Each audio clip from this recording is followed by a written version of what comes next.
जय हिंद दोस्तों, मैं हूं प्रभात। पीसीएस शिक्षा के मंच पे आप तमाम अभ्यर्थियों का हार्दिक अभिनंदन है। चर्चा के मुख्य बिंदु में है पॉलिटी का ये लेक्चर नंबर 24। इससे पहले हम लोगों ने पॉलिटी के इस वीडियो के अंतर्गत आर्टिकल नंबर 16 तक की चर्चा कर ली है और सबसे ज़्यादा महत्वपूर्ण जहाँ पे हम लोगों ने आरक्षण के पृष्ठभूमि को देखा था कि स्वतंत्रता के बाद किस तरीके से भारत में आरक्षण का विकास रहा है। और अब हम लोग यहाँ से आगे बढ़ते हैं और आर्टिकल नंबर 17 और 18 ये समता के अधिकार के अंतर्गत हम लोगों ने देखा था कि जो राइट टू इक्वलिटी होता है उसके अंदर आर्टिकल नंबर 14 से 18 तक है। तो 14, 15, 16 हम लोगों ने देख लिया था और अब आज 17 और 18 हम लोग देखने जा रहे हैं। आगे बढ़ने से पहले आप लोगों को बता दें कि यदि चैनल आपने सब्सक्राइब नहीं किया है तो सब्सक्राइब जल्दी कर लें, साथ ही साथ बेल आइकन्स को भी प्रेस कर लें ताकि आपको नोटिफिकेशन जल्दी से जल्दी मिल जाए।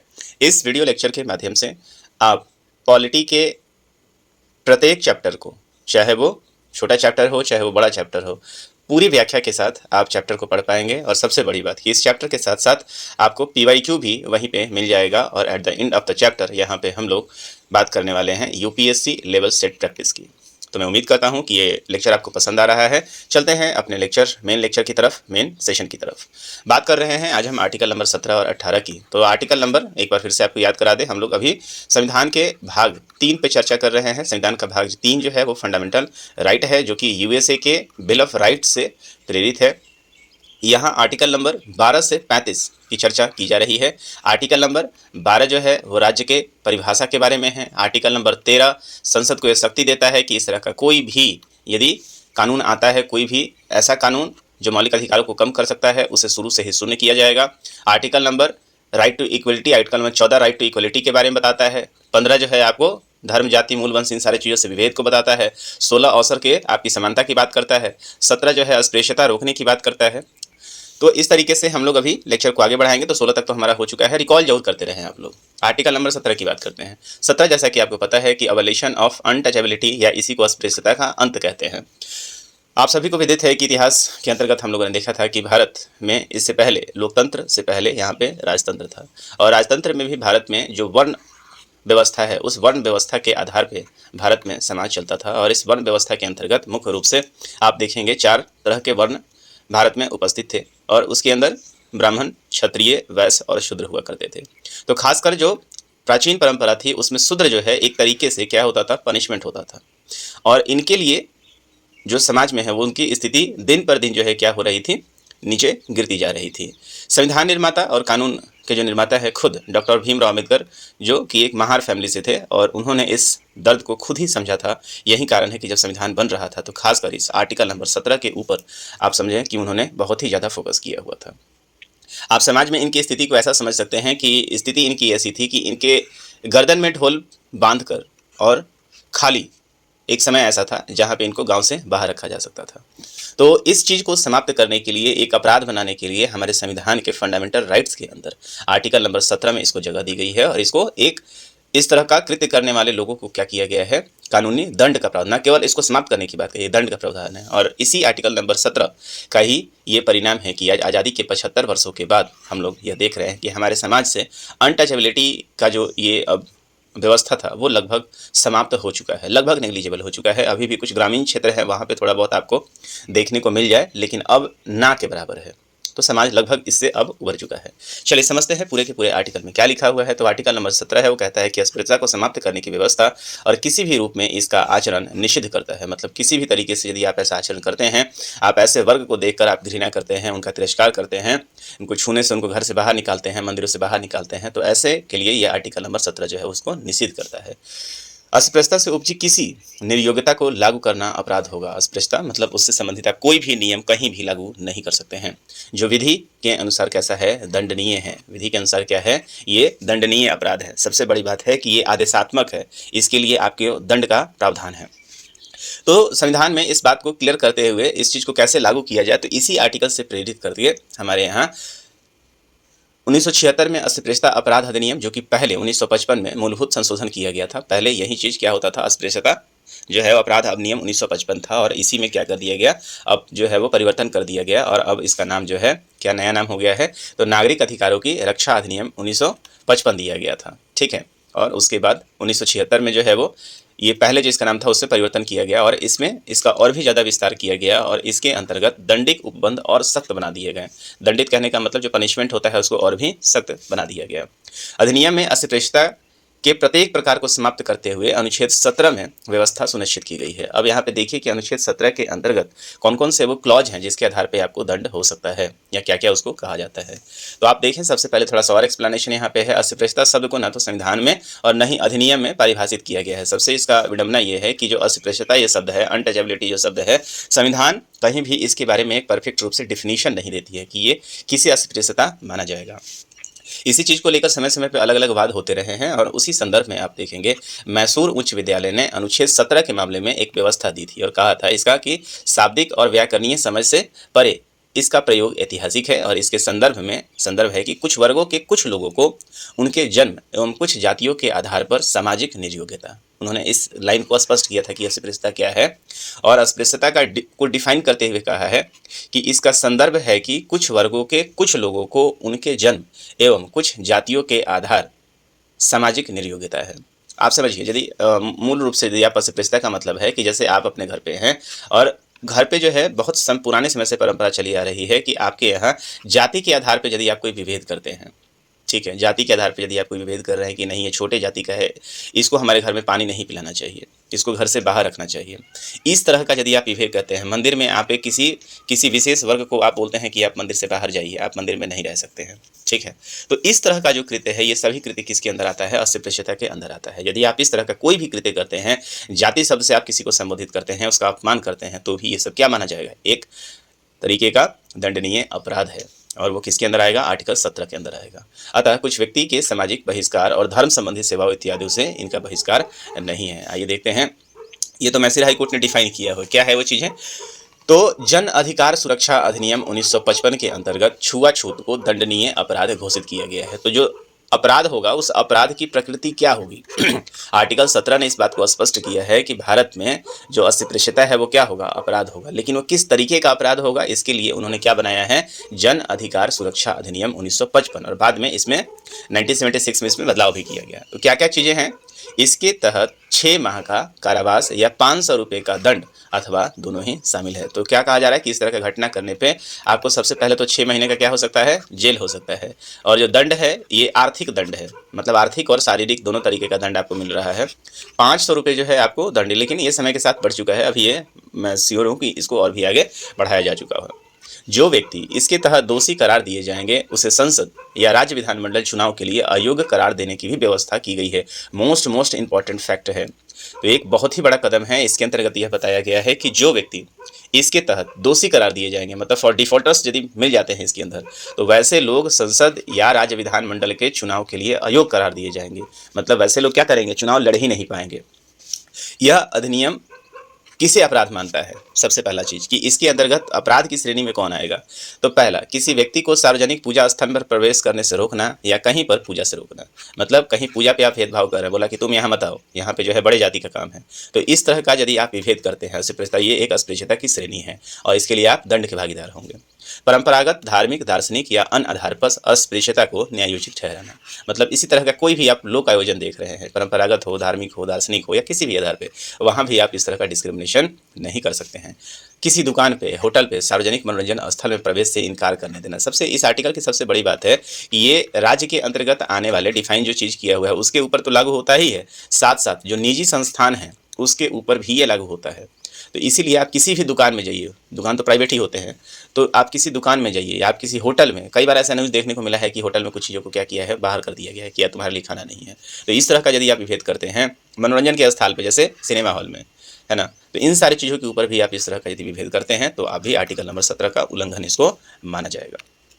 अस्पृश्यता के आधार पर अनुसूचित जाति के किसी व्यक्ति की बेइज्जती कर देना। अनुसूचित जाति का मतलब यहाँ पे क्या होता है? एससी होता है, शेड्यूल कास्ट होता है। तो हमारे समाज में आप देखेंगे कि जो नीचे वाला लोअर तबका है, जो पहले जो शूद्र की श्रेणी में आता था, इनको मुख्य रूप से यदि आप करेंगे बड़े बड़े शब्दों में, तो इसी को बाद में क्या कहा गया? कहीं कहीं इसको हरिजन कहा गया और फिर इसको कहाँ कहा गया है? इसको एक बड़ा वर्ग के अंतर्गत, शेड्यूल कास्ट के अंतर्गत रख दिया गया। और ये सामाजिक रूप से चूंकि पिछड़े हुए थे, इसीलिए इसके ऊपर क्या है? आरक्षण का भी प्रावधान है।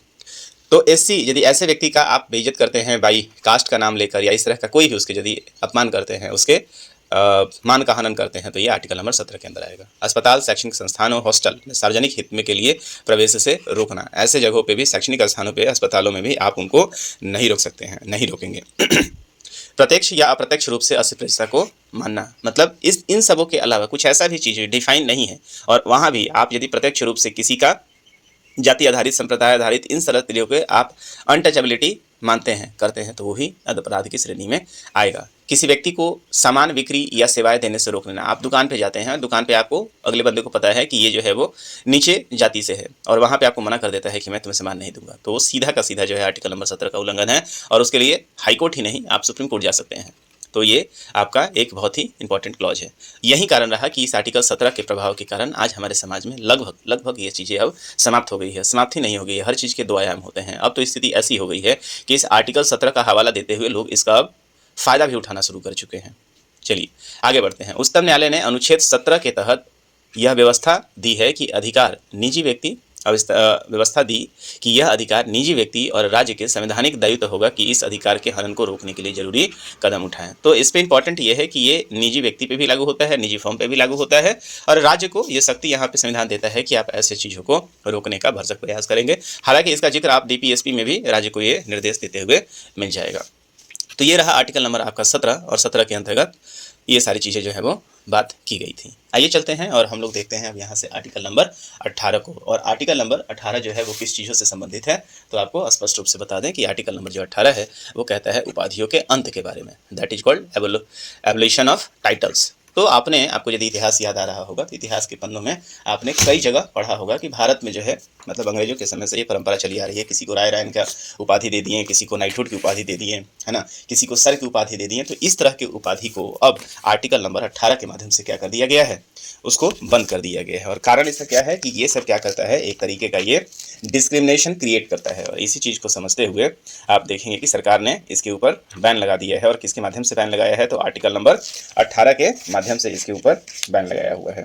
और सिर्फ बैन ही नहीं लगाया है कि इन सारी चीज़ों को आगे आप नाम का भी इस्तेमाल नहीं कर सकते हैं, ठीक है।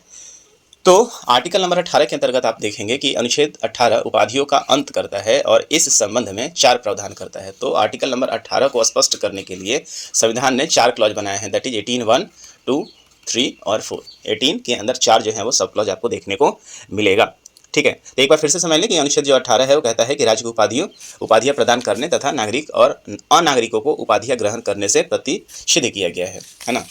चलिए आगे देखते हैं इसमें क्या बताया क्या गया है, तो इसको समझिए जरा। यह निषेध करता है, क्या निषेध करता है, तो राज्य, सेना या विद्या संबंधी सम्मान के सिवाय और कोई उपाधि प्रदान नहीं करेगा, ये कह रहा है राज्य। तो आर्टिकल नंबर 12 के अंतर्गत जो भी राज्य की श्रेणी में आएंगे वो राज्य जो है वो सेना, 3 जगह को यहाँ एक्सेप्शन दिया गया है। सेना है, विद्या कहने का मतलब यहाँ एकेडमिक है, तो सेना या विद्या संबंधी सम्मान के सिवाय और कोई उपाधि प्रदान नहीं करेगा। मतलब राज्य जो है यदि कुछ उपाधि दे सकता है तो सेना से संबंधित उपाधि दे सकता है, विद्या से संबंधित वो उपाधि दे सकता है। लेकिन ध्यान आप ये भी रखेंगे कि ये सब के सब क्या है, समान है। इसी के अंतर्गत आप देखेंगे सेना को जो है वो बहुत सारे क्या मिलते हैं, पुरस्कार मिलते हैं। तो केवल एक सेना ही ऐसा है जो सेना अपने मुख्य रूप से आप देखेंगे कि यही वो ऐसे एकेडमी के हैं, जैसे आपने PhD कर लिया, तो PhD करने के बाद एक डॉक्टर जो होता है वो आप अपने नाम के आगे सफिक्स मतलब प्रीफिक्स लगा लेते हैं। ये किसके अंदर है, ये एकेडमी की उपाधि है, डॉक्टरेट का जो आप लगाते हैं। उसके ज़्यादा आप सेना में है, तो सेना में क्या किया जाता है, पहले रैंक लगाया जाता है ना, पहले रैंक लगाया जाता है और रैंक के बाद आपका नाम होता है और उसके बाद जो है वो आपका क्या होता है, डेकोरेशंस होता है। सम्मान आपको यदि मिला हुआ है, जैसे विशिष्ट सेवा मेडल आपको मिला हुआ है, आपको कोई वीर जो मतलब वीरता पुरस्कार मिला हुआ है, तो वो सब क्या होता है, नाम के आगे लगाया जाता है। तो ये आर्टिकल नंबर 18 ऐसे तो उपाधियों का अंत करता है, लेकिन इसमें कुछ क्लॉज दिए हुए हैं कि आज यदि सेना जो है जब भी होगा उसके वीरता से संबंधित उसका होगा, और विद्या जो है वो एक तरीके का सम्मान है। तो इसके अलावा और कोई भी आप उपाधि धारण नहीं कर सकते हैं। दूसरा चीज यह निषेध करता है कि भारत का कोई नागरिक विदेशी राज्य से कोई उपाधि प्राप्त नहीं करेगा। अभी आप देख रहे होंगे, नोटिस कर रहे होंगे कि अभी हाल फिलहाल में जब मैं लेक्चर रिकॉर्ड कर रहा हूं तो खुद हमारे प्रधानमंत्री को 22वां अंतर्राष्ट्रीय सम्मान मिला है, जो कि श्रीलंका से मित्रभूषण के रूप में मिला हुआ है। तो ये मित्रभूषण उनको सम्मान मिला है, लेकिन कहीं भी ये अपने नाम के आगे या पीछे इसका इस्तेमाल नहीं कर सकते हैं। दूसरा, नागरिक विदेशी राज्य से यदि उनको कोई उपाधि मिल रहा है तो ये प्रेसिडेंट के आगे से ही वो ले सकते हैं, ठीक है। चलिए आगे। तो ये क्या है, अगेन ये उपाधि नहीं है, ये एक सम्मान है। कोई विदेशी राज्य के अधीन लाभ या विश्वास के किसी पद को धारण करते हुए किसी विदेशी राज्य से कोई भी उपाधि राष्ट्रपति की सहमति के बिना स्वीकार नहीं होगा। एक बार फिर से देखें, आर्टिकल नंबर 18(1) जो है वो राज्य को सेना या विद्या संबंधी सम्मान के सिवाय और किसी भी उपाधि प्रदान करने से रोकता है, निषिद्ध करता है। आर्टिकल नंबर 18(2) कहता है कि आप विदेश से कोई भी भारत का कोई नागरिक विदेशी राज्य से कोई उपाधि प्राप्त नहीं करेगा। 18(3) कहता है कि कोई विदेशी राज्य के अधीन लाभ या विश्वास के किसी पद को धारण करते हुए किसी विदेशी राज्य से कोई भी उपाधि राष्ट्रपति की सहमति के बिना स्वीकार नहीं करेगा। और आर्टिकल नंबर 4 कहता है 18 का 4, राज्य के अधीन लाभ या विश्वास का पद धारण करने वाला कोई व्यक्ति किसी विदेशी राज्य से या उसके अधीन किसी रूप में कोई भेंट, उपलब्धि या पद राष्ट्रपति की सहमति के बिना धारण नहीं करेगा या स्वीकार नहीं करेगा। तो ये 18 जो है वो उपाधियों का अंत है और इसके अंदर कितने सब क्लॉज दिए हुए हैं? 4 सब क्लॉज दिए हुए हैं। आप कौन सा उपाधि धारण कर सकते हैं? तो आप सेना से संबंधित और विद्या मतलब एकेडमिक से संबंधित ही किसी तरीके का सम्मान आप धारण कर सकते हैं, जिस तरीके से पद्मश्री को लेकर होता है। ये कैसा है? एक समान है। इसको लेकर भी हमारे इतिहास में एक बार विवाद हो चुका है। आइए इसको देख लेते हैं। उपरोक्त प्रावधानों में स्पष्ट किया गया है कि औपनिवेशिक राज्य के समय दिए जाने वाले वंशानुगत पद जैसे महाराज, राज, राज बहादुर, राय बहादुर, राज साहब, दीवान बहादुर आदि को अनुच्छेद 18 के अंतर्गत क्या कर दिया गया है? प्रतिबंधित कर दिया गया है, क्योंकि ये सब राज्य के समक्ष समानता के अधिकार के क्या थे? विरुद्ध थे। मतलब राइट टू इक्वलिटी के क्या थे? ये विरुद्ध थे। 1996 में उच्चतम न्यायालय में जिन उपलब्धियों की संवैधानिकता वैधता को उचित ठहराया था, मतलब 1996 का एक मामला था, आपको पता है कि इससे संबंधित कई सारे जो हैं आपको बात देखने को मिलेंगे। तो उपलब्धि से संबंधित में आप देखेंगे कि जो हमारे यहाँ क्या किया जाता है कि जो पद्म पुरस्कार दिया जाता है, तो इस पद्म पुरस्कार को पहले 1950, आपको पता है कि पद्म पुरस्कार कब से शुरू किया गया है? 1954 से शुरू किया गया है। तो इसको एक बार बंद भी किया जा चुका है, इस बात को आप याद रखेंगे। इसके बारे में हम लोग करते हैं। तो इसको लेकर 1996 में जो है वो हाई कोर्ट का एक मतलब सुप्रीम कोर्ट का जो है एक जजमेंट आया था। उसमें बताया गया था कि 1996 में उच्चतम न्यायालय में जिन उपलब्धियों की संवैधानिकता वैधता को उचित ठहराया गया था, उसमें क्या कहा गया था? उसमें कहा गया था पद्म विभूषण, पद्म भूषण और पद्मश्री। तो आपको पता है जो पद्म पुरस्कार होता है ये एक हमारा क्या है? राष्ट्रीय सम्मान है ना, जो समाज के विभिन्न वर्गों के द्वारा अतुलनीय योगदान के लिए दिया जाता है। तो इसके अंदर पद्मश्री, पद्म भूषण, पद्म विभूषण और साथ ही साथ इसमें और भी जोड़ लीजिए भारत रत्न भी दिया जाता है। तो न्यायालय ने कहा कि यह पुरस्कार उपाधि नहीं है। तो किस आधार पर इस पे मतलब रोक नहीं लगाया था? तो बोला था कि ये जो पुरस्कार है वो क्या है? उपाधि नहीं है तथा अनुच्छेद 18 में वर्णित प्रावधानों का इससे उल्लंघन नहीं होता है। मतलब एक राष्ट्रीय रूप से दिया जा रहा है, पहला चीज। दूसरा चीज है ये उपाधि नहीं है ना, तो आप नाम में प्रफिक्स नहीं देखते हैं। इस तरह के समानता के सिद्धांत के प्रतिकूल नहीं है। हालांकि यह भी व्यवस्था की गई है पुरस्कार पाने वालों को नाम के प्रत्यय मतलब या उपसर्ग मतलब प्रफिक्स या सफिक्स के रूप में इसका इस्तेमाल नहीं होना चाहिए, अन्यथा उन्हें पुरस्कार को त्यागना होगा। तो स्पष्ट रूप से जिस किसी को भी आप देखेंगे कि पद्म पुरस्कार दिया गया है तो इन सारे चीज़ों को, सम्मानों को आप प्रफिक्स के रूप में या सफिक्स के रूप में जो है आप नहीं लगा सकते हैं। एक्सेप्शन कहाँ दिया गया है? ये सेना को दिया गया है। सेना को जो वीरता पुरस्कार मिलता है वो आप उनके नाम के सफिक्स के रूप में देखेंगे। एकेडमिक के रूप से जो उनको मिलता है, स्पेशली जो डॉक्टरेट की उपाधि मिलती है, इंजीनियर की उपाधि मिलती है, ये सब चीज़ आप प्रोफिक्स में लगाते हैं। तो ये 2 एक्सेप्शन आपको यहाँ पे नजर आ रहे हैं, और उसका भी इसलिए क्योंकि ये सारे चीज़ों को कोई भी अपना सकता है। तो इसलिए समानता, जो कोई भी पढ़ाई करेगा एक पर्टिकुलर लेवल को पार करेगा तो irrespective of their caste and creed वो किसी को दिया जा सकता है। इसलिए इसको राइट टू इक्वलिटी के अंतर्गत रखा गया है। ठीक है।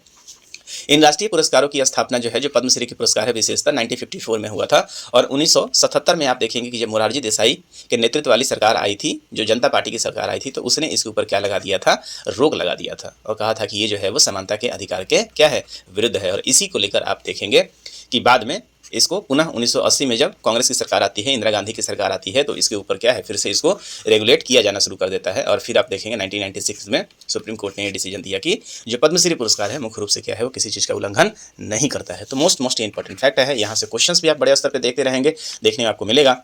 तो ये जो है आर्टिकल नंबर 17 और 18 का आपका एक्सप्लेनेशन रहा। ये कंटेंट हमने मुख्य रूप से आप देखेंगे पॉलिटी के लक्ष्मीकांत से लिया हुआ था, और इसके साथ ही आप परीक्षा वाणी का भी हेल्प ले सकते हैं इस चीज़ों को एक्सप्लेन करने के लिए। तो मैं संदर्भ आपको इसलिए दे रहा हूँ कि जब लेक्चर खत्म हो जाए तो आप निश्चित रूप से हार्ड कॉपी को ही पढ़ें, साथ ही साथ आप एक हार्ड बुक जरूर पढ़ें। हार्ड बुक जो है लेक्चर पढ़ने का, यदि आप हार्ड बुक पढ़ लेते हैं, यदि आप पढ़े हुए हैं, तो आपके लिए रिवीजन है, सुने पे ये सुहागा है। आइए इस टॉपिक की महत्ता को समझते हुए देखते हैं कि यहाँ से अभी तक कैसे कैसे प्रश्न पूछे गए हैं, मतलब पीसीएस लेवल पे कैसे प्रश्न पूछे गए हैं। ये हमारा पीवाई सेक्शन है, और इस पीवाई सेक्शन के अंतर्गत हम लोग जो है वो पीसीएस लेवल के प्रश्नों को देखते हैं, और अपने टॉपिक से हम कितना मतलब क्या पैरेलल चल रहे हैं इसका भी अनुमान आप लगा पाएंगे। तो चलिए पहले क्वेश्चन, इससे पहले हम लोगों ने 30 क्वेश्चन को डेवलप किया है। तो मेरा टॉपिक जो है आर्टिकल नंबर 17 और 18। तो यहाँ जो क्वेश्चन आप देखेंगे केवल इसी आर्टिकल से संबंधित देखेंगे। संविधान के किस प्रावधान के द्वारा अस्पृश्यता का उन्मूलन किया गया है? ऑब्वियसली ये आप देख रहे हैं, क्वेश्चन पूछने की फ्रीक्वेंसी 69 पीपीएससी को पूछा गया था 2022-23 में, एमपीपीसीएस में पूछा गया है, यूपीएससी में पूछा गया है, यूपीपीसीएस में पूछा गया है। तो ये आर्टिकल नंबर 17 जो है क्या करता है आपके लिए, अस्पृश्यता का जो है वो उल्लंघन करने वाले को अपराध घोषित करता है। ठीक है, अस्पृश्यता करने वाले को। आगे देखते हैं भारतीय संविधान का कौन सा अनुच्छेद अस्पृश्यता का उन्मूलन करता है और किसी भी रूप में इसके आचरण को निषेध करता है? Obviously article number 17। भारतीय संविधान, आप क्वेश्चन देख लीजिए, 13-15 समय पूछा गया है। भारतीय संविधान के निम्नलिखित में से किस अनुच्छेद के द्वारा अस्पृश्यता की समाप्ति की व्यवस्था है? Similar, that is article number 17। भारतीय संविधान के अनुच्छेद 17 का संबंध किससे है? शिक्षा, अस्पृश्यता उन्मूलन, स्वास्थ्य या खाद्य सुरक्षा। सही उत्तर हो जाएगा ऑप्शन नंबर सी, अस्पृश्यता उन्मूलन। भारतीय संविधान का छुआछूत उन्मूलन, इसको क्या कहा जाता है? छुआछूत भी कहा जाता है। तो उन्मूलन किससे संबंधित है? That is article number 17। अनुसूचित जाति तथा अनुसूचित जनजाति मतलब एससी एंड एसटी को किस अनुच्छेद के अंतर्गत मौलिक सामाजिक, आर्थिक, राजनीतिक तथा सांस्कृतिक अधिकार दिया गया है? तो इसको भी आप किसके अंतर्गत रख लेंगे? तो that is comes under article number 17। निम्नलिखित मूल अधिकारों के किस संवर्ग में अस्पृश्यता के रूप में किए गए विभेदन के विरुद्ध संरक्षण समाविष्ट है? आईएएस 2020 का प्रश्न है, हाल फिलहाल का ही प्रश्न है। तो ये पूछ रहा है कि मूल अधिकार के किस संवर्ग में, मतलब किस पार्ट में अस्पृश्यता को लेकर एक विभेद के रूप में क्या है, संरक्षण दिया हुआ है। तो कौन सा है आप देख लीजिए, शोषण के विरुद्ध अधिकार, स्वतंत्रता, संवैधानिक या समता का अधिकार। तो कहाँ है? समता के अधिकार के अंदर आर्टिकल नंबर 17, मतलब 14 से 18 के अंतर्गत आर्टिकल नंबर जो 17 है वहाँ इसके बारे में दिया हुआ है। आगे देखते हैं, भारत में अस्पृश्यता का निवारण निम्न में से किन उपायों के द्वारा किया जा सकता है? कानून बनाकर, शिक्षा की उन्नति कर, जागरण या नौकरियों में प्रवेश दिलाकर। तो ये निवारण के बारे में पूछ रहा है, उस क्वेश्चन को थोड़ा सा पलट के पूछे हुए हैं। तो आपका यहाँ पे क्या है, कानून बनाकर दे सकते हैं, बिल्कुल सही है, शिक्षा की उन्नति द्वारा दे सकते हैं, और जन जागरण के द्वारा, नौकरियों में प्रवेश दिलाकर ये जो है सही तरीका नहीं है। ठीक है, तो सही उत्तर आपका ये हो जाएगा 38 का ए जो है वो आपका सही है, क्योंकि आपका उद्देश्य जो है समाज में उनको सम्मान दिलाना है। ठीक है, आगे देखते हैं निम्नलिखित दो कथन हैं जिनमें से एक कथन ए तथा दूसरे को कारण, मतलब कथन और कारण से संबंधित प्रश्न है। देखिए कथन क्या है, अस्पृश्यता संरचनात्मक हिंसा का सबसे खराब स्वरूप है। ठीक है, और अस्पृश्यता के चलन का आधार धार्मिक स्वीकृति है। उपर्युक्त कथनों पर आपको विचार करना है और सही उत्तर का जो है वो चुनाव करना है। ये यूपी बीओ 2019 का जो प्रश्न है उसको दिया गया है। एक बार प्रश्न को फिर से पढ़ें। तो ये प्रश्न कह रहा है, कथन में है अस्पृश्यता संरचनात्मक हिंसा का सबसे खराब श्रेणी है। तो इस चीज को आप लेकर देखेंगे कि संरचनात्मक मतलब क्या है, ऑर्गेनाइजेशनल जिसको कहते हैं। इसको हिंसा आमतौर पर ये एक जोहान गाल्टुंग के अनुसार जो है एक जगह इस शब्द का इस्तेमाल किया गया है, और इसमें उन्होंने 1969 एक टर्म याद रखिएगा, हिंसा, शांति और अनुसंधान नामक एक लेख लिखा हुआ था। ठीक है, एक महोदय थे जिनका नाम था जोहान गोल्टुंग, और 1970 मतलब 1969 में उन्होंने एक लेख लिखा था जो लेख का नाम था हिंसा, शांति और अनुसंधान। और उन्होंने इसी चीज़ के लिए आप देखेंगे ये स्टेटमेंट उन्होंने दिया था, क्योंकि मैंने आपको बताया कि अस्पृश्यता का कोई भी डिफाइन नहीं है, और उसी चीज़ में उन्होंने ये कहा था कि अस्पृश्यता संरचनात्मक हिंसा का सबसे खराब स्वरूप है। ठीक है, दूसरा चीज़ है कि ये चलन के आधार पर धार्मिक स्वीकृति है, तो मोस्ट रूप से इसको धर्म से ही जोड़ के देखा जाता है। तो इसमें आपका जो कथन और कारण जो है वो दोनों ही सही प्रतीत होता है, इसलिए सही जो है आपका ऑप्शन नंबर ए हो जाएगा। आगे देखते हैं, तो पीवाई के सेक्शन में हमारे लिए इस आर्टिकल नंबर 17 से इतने ही क्वेश्चन हैं। 18 से कुछ विशेष प्रश्न हमें यहाँ पे देखने को नहीं मिला है। तो मुझे उम्मीद है कि बहुत कम समय में आप लेक्चर्स को, जहाँ जहाँ मुझे समय देने की आवश्यकता पड़ रही है, जहाँ पे लेक्चर को एम्फेसाइज करना है, वहाँ केवल मैं 1 या 2 लेक्चर ही डील कर रहा हूँ, और एक समय सीमा के अंदर डील कर रहा हूँ। बहुत ज़्यादा समय आपका नहीं ले रहा हूँ, आधा घंटा से 40 मिनट यदि आप मूल्यवान ये समय इस वीडियो लेक्चर के ऊपर या इस चैनल पर आप दे रहे हैं, तो मुझे उम्मीद है कि आपको एक ऑथेंटिक जानकारी जरूर प्राप्त हो रही होगी। इस वीडियो लेक्चर के माध्यम से मुझे उम्मीद है कि आप अपने तैयारी को और भी मजबूत बना पा रहे होंगे, और यदि आप ऐसा कर पा रहे हैं तो निश्चित रूप से आप चैनल को सब्सक्राइब भी करें और अपने दोस्तों के बीच में उसको शेयर भी करें। चलिए, तो मैं उम्मीद करता हूं कि आपकी तैयारी अच्छी चल रही होगी, और लगातार ये सीजन जो है नई नई वैकेंसियों का आ रहा है। 17वीं बीपीएससी से जिनको बहुत ज़्यादा निराशा मिली हुई है उनके लिए 71वीं बीपीएससी है, और समय चलने का नाम है। और जीवन में विद्यार्थी कभी फेल नहीं होता है, इस बात को आप याद रखिएगा। विद्यार्थी का ऐसा जीवन है, एक संघर्ष का जीवन है। फेल होने के लिए बहुत सारे चांस चाहिए, लेकिन पास होने के लिए केवल एक ही चांस चाहिए। और ये जो पास वाला जो है, जो सफलता का जो रास्ता है, इन सारे असफलताओं के रास्ते से ही चलकर मिलता है। तो आप निश्चित रूप से याद रखें कि सफलता उन्हीं को मिलेगी जो मेहनत करेंगे। सफलता विशेषता मेहनत की गुलाम होती है। तो इसी पॉजिटिव सकारात्मक सोच के साथ आप आगे बढ़ते रहिए, और इस क्षेत्र में कभी हार नहीं होता है। हो सकता है कि आप जिस चीज़ की तैयारी कर रहे हों वो आपको नहीं मिले, लेकिन उसी आधार पर उससे बेहतर आप पा लेंगे। डॉक्टर अब्दुल कलाम आज़ाद को आप देख सकते हैं, यदि वो एसएससी मतलब मिलिट्री एग्जामिनेशन में फेल नहीं होते तो हमें आज मिसाइल मैन नहीं मिलता। तो जीवन में जो कुछ भी समय के साथ घट रहा है, समय की धारा में बहते चले जाइए और अपने काम को करते चले जाइए। इसी सकारात्मक कोट के साथ मैं अपने इस लेक्चर को समाप्त करता हूँ। मिलेंगे आपसे अगले लेक्चर में, जहाँ आज हम लोगों ने राइट इक्वलिटी समाप्त कर लिया है और मोस्ट इंपॉर्टेंट आर्टिकल जहाँ पे हम लोग स्वतंत्रता की बात करेंगे, आर्टिकल नंबर 19 से चर्चा करेंगे। तो यहीं पर मैं देता हूँ अपने लेक्चर को विराम। मिलेंगे आपसे अगले लेक्चर में। साइनिंग ऑफ, दिस इज प्रभात। जय हिंद।